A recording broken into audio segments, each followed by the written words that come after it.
celui qui le dirigeait lors de ce fabuleux printemps de 1986. C'est notre premier invité ce soir.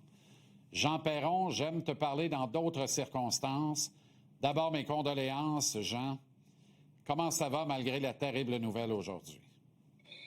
Oui, disons que c'est des mauvaises nouvelles. Cette semaine, je perds ma sœur, mon aîné. Je perds Claude Lemieux, avec qui j'ai connu d'excellents moments. Et comme tu l'as tellement bien dit, mes condoléances à toute la famille, à son frère, à ses sœurs, en somme, à tous ceux qui le connaissent très bien. Parce que Claude Lemieux, là, c'était un spécial. Un spécial comme il s'en fait pas beaucoup. Ça, je peux te le garantir. Ça a été un plaisir de diriger ce gars-là. Il y en a plusieurs qui l'ont traité de tous les noms, mais moi, je l'ai défendu bec et ongle. Lui, Stéphane Richer, Patrick Roy, des Québécois pur laine. Et tu t'attends jamais à une nouvelle comme j'ai entendu aujourd'hui. Et hey, on le voit porter le flambeau, puis lui, il l'a porté haut, le flambeau, c'est officiel, fait partie des grands de l'organisation du Canadien. Ça fait que tout le monde du hockey au Québec sont vraiment tristes aujourd'hui. Jean, raconte-moi comment ta première rencontre avec lui, comment il débarque, comment tu réagis la première fois que tu parles avec, mais surtout, à quel moment tu réalises à le regarder aller que tu tiens quelque chose, puis que ce petit gars-là, de 19 ans à peine, peut t'aider à gagner des matchs de hockey importants, là? Lui, là, c'était un pur sang, mais débridé, ben raide, hein? C'est un gars qu'il fallait que tu attaches, comme on dit, il fallait que tu aies les rênes solides, parce que c'est un cheval de course, Claude Lemieux. Là, on se dit, il est jeune. On va l'envoyer à Sherbrooke.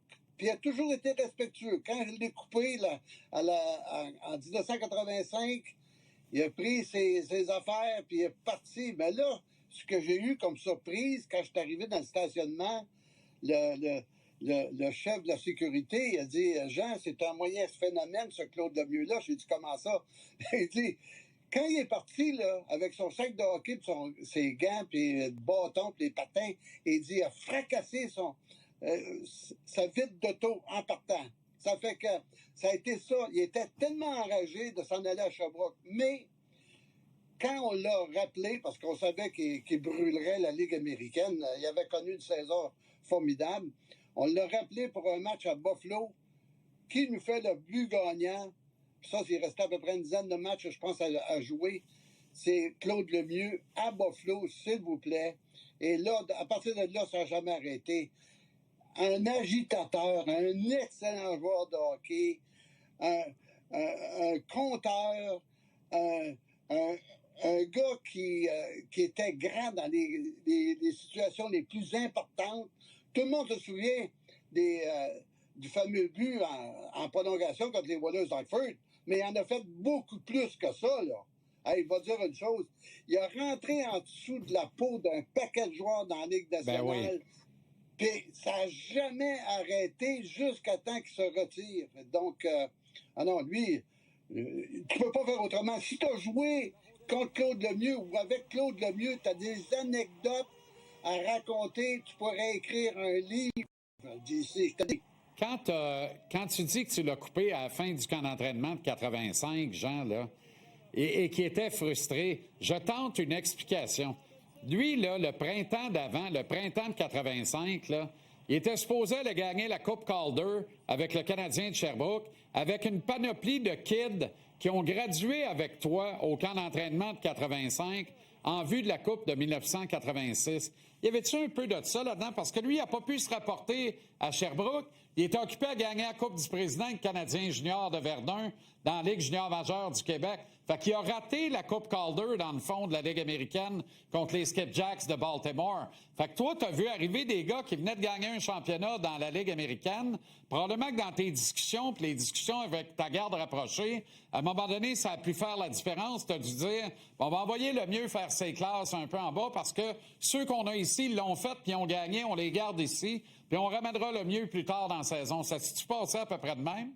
Non, je vais te dire une chose, c'est que nous autres, on avait l'équipe du Canadien junior là, sur notre tutelle. Hein? On savait qu'est-ce que c'est qu'il était. Yvon Lambert l'avait dirigé. Ben oui, Yvon jusqu'en Lambert, mars.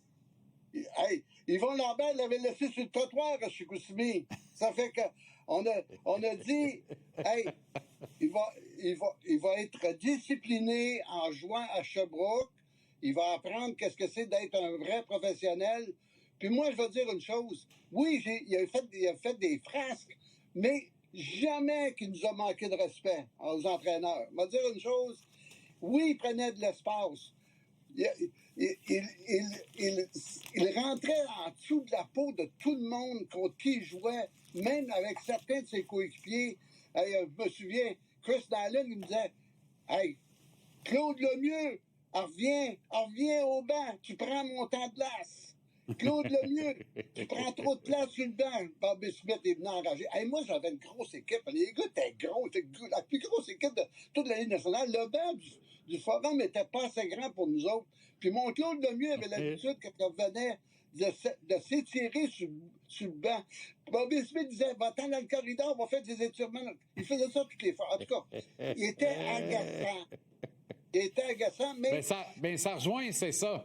Plusieurs disent, il a fait damner plusieurs de ses entraîneurs. Moi, Pat Burns m'a déjà fait une tirade d'à peu près une demi-heure sur Claude Lemieux, mais je le coacherais demain matin.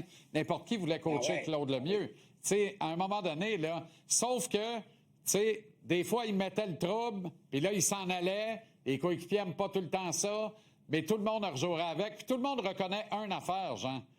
Il n'y a pas grand gagnant comme ça dans la... Tu réalises-tu que tu avec Claude Lemieux puis Patrick Roy, tu peux pas perdre quand tu as ces deux ultimes gagnants-là dans ton alignement? Voyons donc.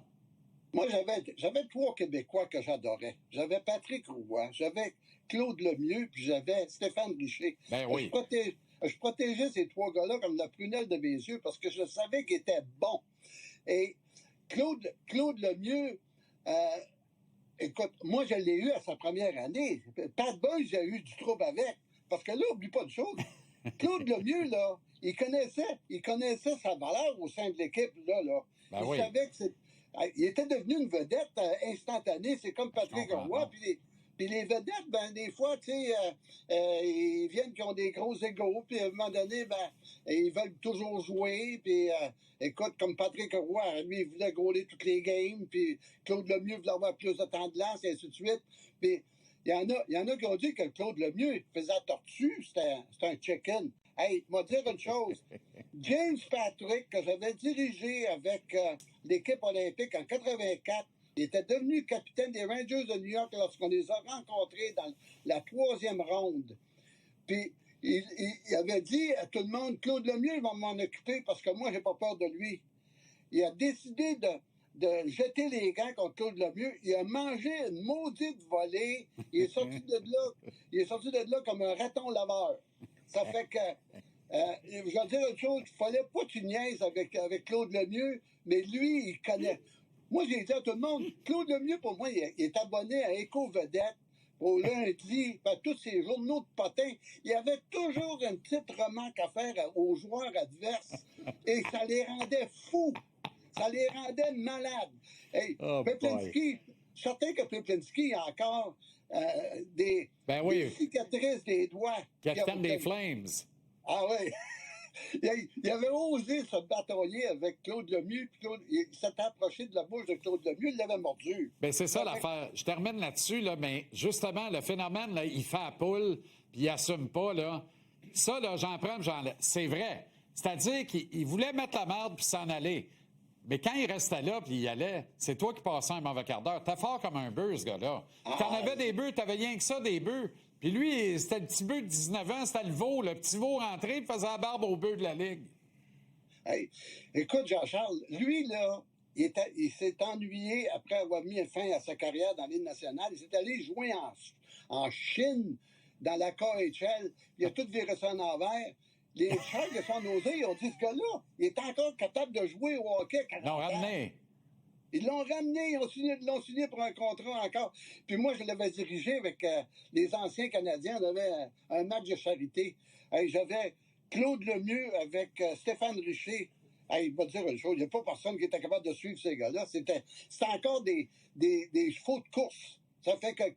Ah non, J'ai eu Claude peur. Lemieux... J'ai eu peur. Je pensais que tu allais me dire qu'il a droppé le maire de la place puis qu'il en a gelé. Qu'il l'a gelé. Je vais te dire une chose, il y en a plusieurs. C'est sûr que Claude Lemieux a eu des propos très grossiers envers certains joueurs adverses. Ouais. Mais c'est un gars qui avait une élocution extraordinaire. C'est un gars qui parlait très bien. Mais toi, je suis certain oui. que tu l'as eu en entrevue. Une grande culture. Il y avait une belle bien. profondeur, Claude. Très belle profondeur, une grande culture. Il n'a pas réussi comme agent pour rien. Hein? On rappelle que c'est l'agent notamment de Frédéric Anderson qui affronte le Canadien devant le filet des Hurricanes. Jean, ça a été très, très, très intéressant, toujours aussi divertissant. Merci bien gros, mon ami. Prends soin de toi et de la belle Gaspésie, pour ne pas dire de la belle Gaspésienne.